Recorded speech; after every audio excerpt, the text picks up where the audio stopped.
नमस्कार मित्रों, RV IAS PCS classes में आप सभी का हार्दिक स्वागत है। आज हम महत्वपूर्ण प्रश्नों को लेकर आए हैं जो कि पीसीएस परीक्षा में पूछे गए हैं। यह वीडियो आगामी समीक्षा अधिकारी परीक्षा के लिए एवं आगामी पीसीएस परीक्षा के लिए महत्वपूर्ण है। चलिए शुरुआत करते हैं, भूगोल विषय से शुरुआत करते हैं। मिलान करने हुआ आया हुआ यहाँ स्थानीय कुछ पवनें दी गई हैं और ये किस देश में बहती हैं। ये वास्तव में चक्रवात के नाम है। विली विली, हरिकेन, टाइफून और बागियो ये चक्रवात हैं और किस देश में आते हैं, इसको हमें मिलान करना है। तो विली विली देखिए ऑस्ट्रेलिया देश में आता है ये चक्रवात। हरिकेन आपका संयुक्त राज्य अमेरिका में आने वाला चक्रवात है। टाइफून चीन में आता है और बागियो आपका फिलीपींस देश में आता है। तो बी ऑप्शन इसमें लग रहा है सही है। हाँ, बी सही है। पहले का दूसरा, दूसरे का पहला, तीसरे का चौथा और चौथे का तीसरा। ठीक है। आइए फिर प्रश्न आ गया है आईएएस में और यूडीए एलडीए परीक्षा में पूछा गया है। विली विली क्या है? ये एक चक्रवात है। कौन सा? जो ऑस्ट्रेलिया में आता है। आइए आंसर इसका उत्तर पश्चिमी ऑस्ट्रेलिया का एक उष्ण कटिबंधीय चक्रवात है। ये उष्ण कटिबंधीय चक्रवात विली विली है। आइए एक इंपॉर्टेंट प्रश्न उत्तराखंड पीसीएस में पूछा गया था। क्या है? बैरोमीटर के पारे के तल में अचानक गिरावट आ जाती है, यह किसका सूचक है? तो ये आपका तूफान आने का सूचक है। अगर तूफान आ रहा है तो बैरोमीटर के तल अचानक गिर जाएगा, यह सूचना प्राप्त हो जाएगी हमको। आइए, निम्न चक्रवातों में से किसने भारत को कभी प्रभावित नहीं किया है? तो आयला, नरगिस और इधर लिखा है देखिए थाड़े और नीलम। तो नरगिस ने प्रभावित नहीं किया है। ये उस समय का करंट का क्वेश्चन था, इसलिए इसको छोड़ देते हैं। आइए महत्वपूर्ण प्रश्नों को देख लेते हैं और जो कि पीसीएस परीक्षा में पूछे गए हैं। 1996 का पीसीएस का क्वेश्चन आपके सामने है, इसकी व्याख्या भी करेंगे। टॉर्नेडो बहुत प्रबल उष्णकटिबंधीय चक्रवात है जो उठते हैं। देखिए टॉर्नेडो हमेशा कैरिबियन सागर में आते हैं। कैरिबियन सागर में टॉर्नेडो उष्णकटिबंधीय चक्रवात आकार की दृष्टि से छोटे किंतु प्रभाव की दृष्टि से प्रलयकारी और प्रचंड होते हैं। इनका आकार कीप या छलनी के समान होता है, जिसका पतला भाग धरातल से संबंधित होता है। टॉर्नेडो यद्यपि समस्त उष्णकटिबंधीय उपोष्णकटिबंधीय बंधों में आते हैं, परंतु कैरिबियाई सागर तथा अमेरिकी क्षेत्रों में प्रमुख टॉर्नेडो प्रबल क्षेत्र हैं। यहाँ पर टॉर्नेडो ज्यादा आते हैं। आइए अगला प्रश्न देखते हैं। संयुक्त राज्य अमेरिका में निम्नलिखित में से किस क्षेत्र को टॉर्नेडो एली कहा जाता है? तो मिसिसिपी मैदान को टॉर्नेडो एली कहा जाता है। क्यों कहा जाता है? व्याख्या से पता लगेगा। संयुक्त राज्य अमेरिका के वृहद मैदान ग्रेट प्लेन्स के क्षेत्र में ध्रुवीय ठंडी वायु राशियां मैक्सिको की खाड़ी की गर्म आर्द्र उष्णकटिबंधीय वायु राशियों के मिलने से भयंकर चक्रवातों का विकास होता है, जिन्हें टॉर्नेडो के नाम से जाना जाता है। टॉर्नेडो प्रभावित बृहद मैदानी भाग टॉर्नेडो एली नाम से प्रसिद्ध है। टॉर्नेडो एली मुख्यतः मिसिसिपी, मिसूरी घाटी के टेक्सास, ओक्लाहोमा, कैनसास, नेब्रास्का राज्य में स्थित है। आइए अगला प्रश्न है। निम्नलिखित में किसे आप समान रूप से टॉर्नेडो से संबंधित नहीं करेंगे?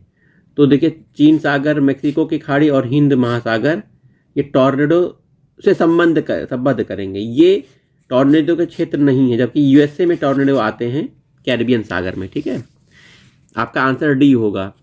टॉर्नेडो से संबद्ध करेंगे तो यूएसए है, ना कि ये तीनों। निम्नलिखित में कौन सा मापक टॉर्नेडो की तीव्रता के मापन हेतु प्रयोग में लाया जाता है? इंपॉर्टेंट प्रश्न। टॉर्नेडो का मापक है फुजीटा स्केल। फुजीटा स्केल का प्रयोग टॉर्नेडो की तीव्रता के मापने में किया जाता है। ठीक है। आइए, टाइफून नामक चक्रवात से निम्नलिखित में कौन सा क्षेत्र अधिक प्रभावित होता है? तो चीन सागर टाइफून से प्रभावित होता है, चीन में आता है। ठीक है। आइए अगला प्रश्न देखिए। यहाँ पे भी चक्रवातों के नाम दिए गए हैं और इनकी स्थिति बताना है हमको। तो ऑस्ट्रेलिया में बिली आ गया, बिली दूसरे नंबर का है ये। ठीक है। और टाइफून चीन में आ जाएगा। भारत में चक्रवात, अमेरिका में हरिकेन। ठीक है, अमेरिका में हरिकेन। तो इसका आंसर होगा पहले का दूसरा, तो बी ऑप्शन सही है आपका, चौथे का एक। ठीक है। आइए अगले प्रश्न पे आ जाते हैं जो कि आपका शनि ग्रह से संबंधित है। किस ग्रह के चारों ओर वलय रिंग्स पाए जाते हैं? तो भाइयों बहनों, शनि ग्रह के चारों ओर रिंग्स पाए जाते हैं। शनि ग्रह के चारों ओर वलयों की पुष्टि हो चुकी है। इसके A B C D E वलय, ए बी डी ई वलय पृथ्वी से भी दिखाई देते हैं, सी नहीं है इसमें। पृथ्वी से शनि का रंग पीला दिखाई देता है। पूछा गया अगर प्रश्न तो पृथ्वी से शनि ग्रह किस रंग का दिखता है? तो पीले रंग का दिखता है। शनि के अतिरिक्त बृहस्पति और वरुण में भी वलय के संकेत प्राप्त हुए हैं। आइए, पायनियर और कैसिनी इत्यादि शनि के अन्वेषण हेतु भेजे गए यान है। 2 यान भेजे गए, पायनियर और कैसिनी। आइए, शनि ग्रह प्लूटो से ठंडा है, नेपच्यून से ठंडा है, नेपच्यून से गर्म है, जुपिटर से गर्म है। तो नेपच्यून से गर्म है, ठीक है। ये यूपीपी से 2010 में पूछा गया प्रश्न है। आइए, टाइटन के बारे में थोड़ी सी जानकारी ले लेते हैं। टाइटन सबसे बड़ा चंद्रमा या उपग्रह है। किसका है टाइटन? ये भैया शनि का है उपग्रह। शनि सौर मंडल का सबसे बड़ा ग्रह नहीं है, दूसरा है सबसे बड़ा ग्रह। सबसे बड़ा बृहस्पति है, उसके बाद शनि है। इनके उपग्रहों की संख्या 62 है और ये अपडेट होती रहती है। ये 62 है कि नहीं, इसे आप बताइएगा कमेंट करके। टाइटन शनि का सबसे बड़ा उपग्रह है, यही है। इसका व्यास 5150 किलोमीटर है। शनि का दूसरा बड़ा उपग्रह रिया है, ठीक है। बहुत से ये देखिए शनि के उपग्रह हैं, ठीक है। अब आइए थोड़े से और प्रश्नों को ले लेते हैं जो कि आपके लिए महत्वपूर्ण है। ये देखिए प्रश्न बहुत इंपॉर्टेंट है, इसीलिए इसको लिया गया है। कौन सा ग्रह पृथ्वी के निकटतम है? मंगल ग्रह पृथ्वी के निकटतम है, ठीक है। इसमें से मंगल ग्रह सबसे निकटतम है, बी ऑप्शन सही है। पृथ्वी के निकटतम ग्रह कौन सा है? इसमें से तो शुक्र ग्रह निकटतम है। वहां ऊपर प्रश्न था निम्नलिखित में से, उनमें से मंगल ग्रह था पृथ्वी के निकटतम, लेकिन वास्तव में पृथ्वी के निकटतम ग्रह शुक्र है। चलिए आइए, एक महत्वपूर्ण प्रश्न, निम्नलिखित में से कौन सा एक तारा पृथ्वी के सर्वाधिक समीप है? तो सूर्य पृथ्वी के सर्वाधिक समीप एक तारा है। सूर्य क्या है? एक तारा। याद रखिएगा, सूर्य एक तारा है। बहुत महत्वपूर्ण प्रश्न, बहुत ही इंपॉर्टेंट प्रश्न है। दिन रात जिस कारण होते हैं वह क्या है? भू परिक्रमण है कि भू परिभ्रमण है? तो भू परिभ्रमण है, बी ऑप्शन सही है। इसकी व्याख्या हम आपको यहां कर देते हैं। पृथ्वी अपने अक्ष पर लगभग 1000 मील प्रति घंटे की दर से 24 घंटे में एक चक्कर पूरा करती है। अपने अक्ष के सहारे पृथ्वी का घूर्णन, rotation of earth on its axis, भू परिभ्रमण कहलाता है, ठीक है। भू परिभ्रमण के कारण ही पृथ्वी पर दिन रात होते हैं। इसका सीधा सा अर्थ यह है कि जो भाग सूर्य की ओर पड़ता है उस पर दिन और पीछे वाले भाग पर रात्रि होती है। यही क्रम चलता रहता है। पृथ्वी का सूर्य की कक्षा में चक्कर लगाना भू परिक्रमण कहलाता है, जिसे पृथ्वी एक वर्ष में पूरा करती है, ठीक है। पृथ्वी अपने अक्ष पर झुकाव लगभग 23.5 अंश है, जिसके कारण पृथ्वी पर मौसम परिवर्तन होते हैं। चंद्रमा पृथ्वी के परिक्रमा पथ के चारों ओर अपनी धुरी पर चक्कर लगाता है। इनकी दोनों ही समयावधियां लगभग समान है। तो महत्वपूर्ण प्रश्न को आपने देख लिया। आइए अगला महत्वपूर्ण प्रश्न हम आपके सामने लेकर आ चुके हैं। बहुत महत्वपूर्ण प्रश्न, सौर मंडल का सर्वाधिक गर्म ग्रह कौन सा है? तो शुक्र सबसे ज्यादा गर्म है। इसका क्या कारण है? क्योंकि इसके वातावरण में कार्बन डाइऑक्साइड की मात्रा सबसे ज्यादा है। आइए, इवनिंग स्टार किस ग्रह को कहते हैं? शुक्र ग्रह को इवनिंग स्टार कहते हैं, भोर का तारा कहते हैं, सायन का तारा कहते हैं, सुबह का तारा बोलते हैं, है ना। मंगल को लाल ग्रह कहते हैं। अच्छा, पृथ्वी की बहन भी कहते हैं। मैगलन अंतरिक्ष यान किस ग्रह हेतु भेजा गया था? इंपॉर्टेंट है, शुक्र ग्रह हेतु मैगलन अंतरिक्ष यान भेजा गया था, ठीक है। आगे देखते हैं अपना अगला सा प्रश्न, पृथ्वी के बारे में देख लेते हैं। एक जीवधारी के रूप में पृथ्वी का वैज्ञानिक नाम क्या है? ग्रीन प्लैनेट है पृथ्वी का वैज्ञानिक नाम। क्या है? Green planet. इंपॉर्टेंट प्रश्न बार बार पूछा जाता है। भूपर्पटी में बहुतायत में पाया जाने वाला रासायनिक तत्व ऑक्सीजन है। भाइयों बहनों, ऑक्सीजन है। आइए, पृथ्वी के तरल अभ्यंतर में से भिन्न चंद्रमा का अभ्यंतर है तो श्यान द्रव है। व्याख्या देखिए, पृथ्वी के तरल अभ्यंतर आउटर कोर के समान ही चंद्रमा का अभ्यंतर श्यान द्रव जैसा है। आइए अगले महत्वपूर्ण प्रश्नों को ले लेते हैं जो कि आपके लिए बहुत महत्वपूर्ण है। ये देखिए, यहाँ पे मिलान करने वाला आया है। मैग्नीज, निकिल, सीसा जस्ता और एबस्टॉट कहाँ कहाँ पाए जाते हैं, तो इसी को दिखाना है। मैग्नीज देखिए, माँ से मैग्नीज, म से मध्य प्रदेश में, ठीक है। और दूसरा निकिल उड़ीसा में पाया जाता है। सीसा जस्ता आपका राजस्थान, एबस्टॉट आंध्र प्रदेश में। तो ये मिला हुआ है 1 2 3 4। देखिए सी ऑप्शन इसमें है। देखिए सी ऑप्शन आईएएस का प्रश्न था जो कि आराम से हल हो गया, इसमें कोई दिक्कत नहीं थी। आइए इधर भी हल करने आया है। शीर्ष उत्पादक राज्य, अब ये क्वेश्चन उस समय का है इसलिए हम छोड़ देते हैं इसको, है ना। वैसे क्वेश्चन अच्छा था। आइए, सर्वाधिक मैग्नीज उत्पादन करने वाला राज्य कौन सा है? मध्य प्रदेश। देखिए मैग्नीज उत्पादन करता है। आइए थोड़ा सा और प्रश्न देख लेते हैं जो कि आपके तेल शोधन कारखाने से संबंधित है। तेल शोधन कारखाना तटिपाका, कोयली, नागापट्टिनम, नुमालीगढ़। देखिए नुमालीगढ़ आपका असम में पड़ता है, ठीक है। नागापट्टिनम तमिलनाडु में पड़ता है, ठीक है। कोयली आपका गुजरात क्षेत्र में है। बचा तटिपाका आंध्र प्रदेश का है। तो पहले का तीसरा ये देखिए, और दूसरे का पहला और तीसरे का दूसरा बिल्कुल सही। बी ऑप्शन आपका सही है और लग भी गया है। आइए और प्रश्नों को देख लेते हैं। तेल शोधन कार्यशालाएं और राज्य हैं। देखिए नूनमती असम में है। असम देखिए पहले का तीसरा, और कोयली नाम है। देखिए यहाँ पे सही से लिखा नहीं गया है, इसको हम लिख देते हैं कोयाली। कोयाली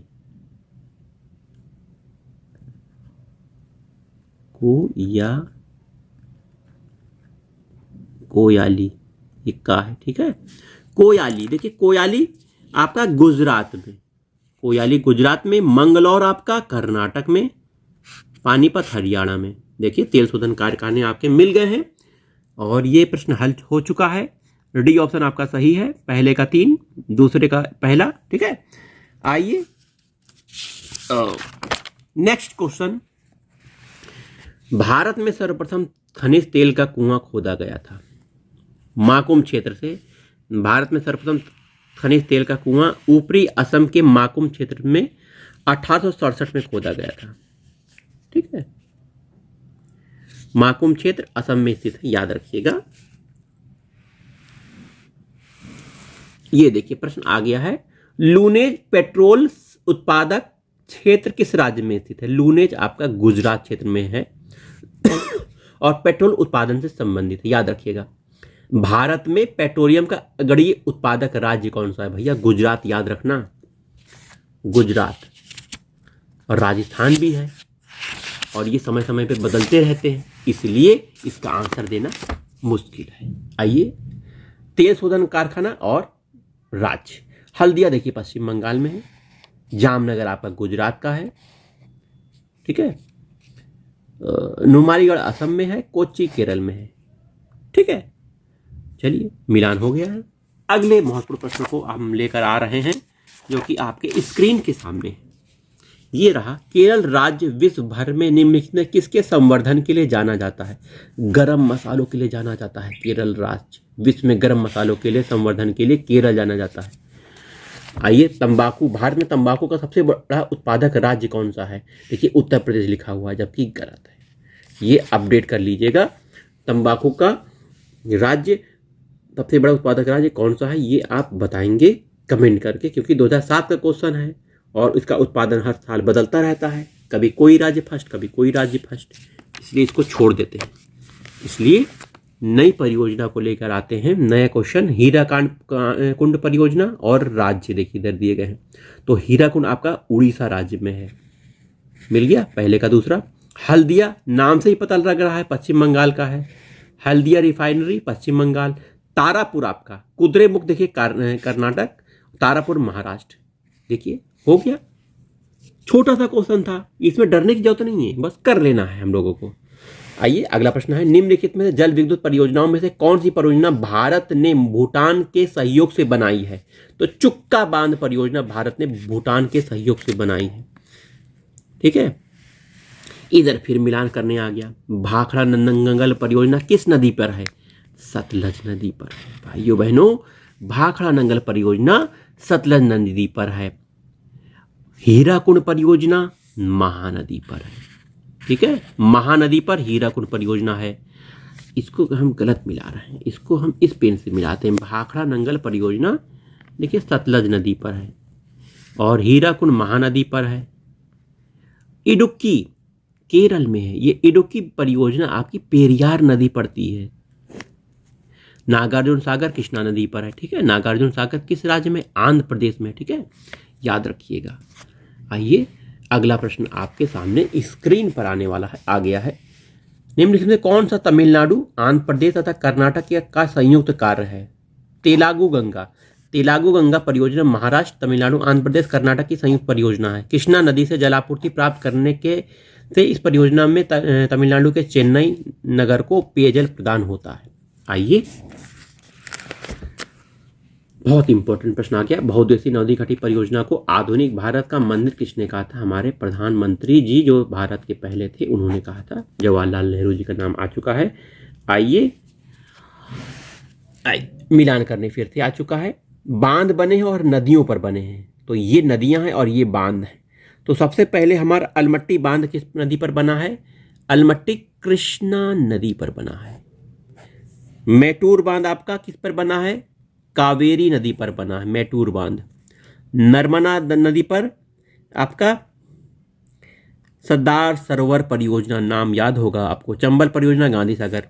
ठीक है, आपका मिलान हो चुका है।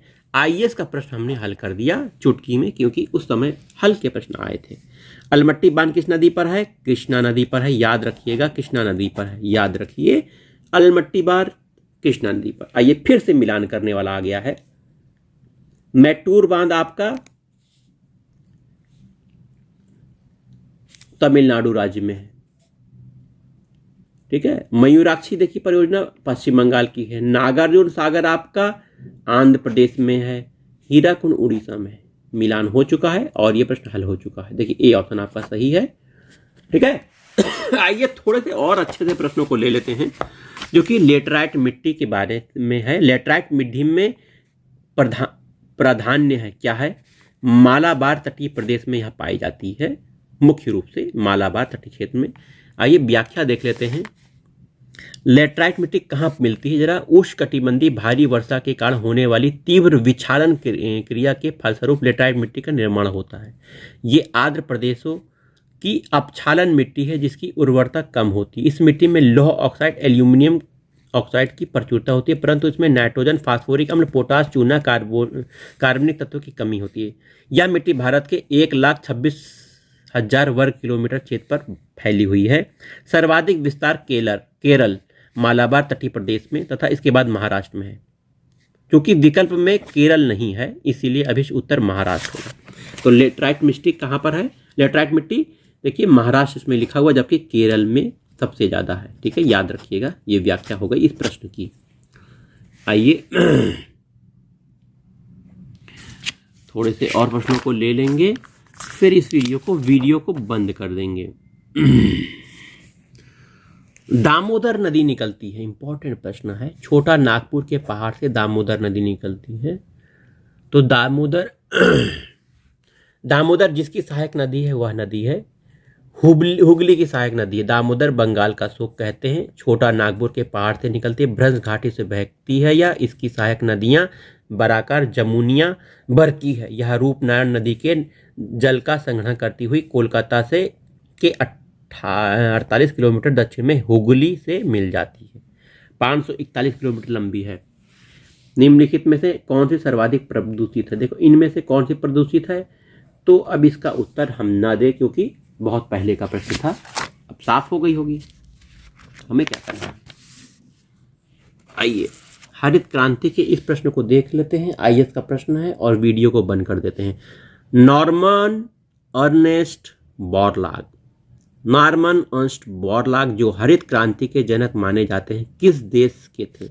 तो संयुक्त राज्य अमेरिका के थे बोरलॉग महोदय।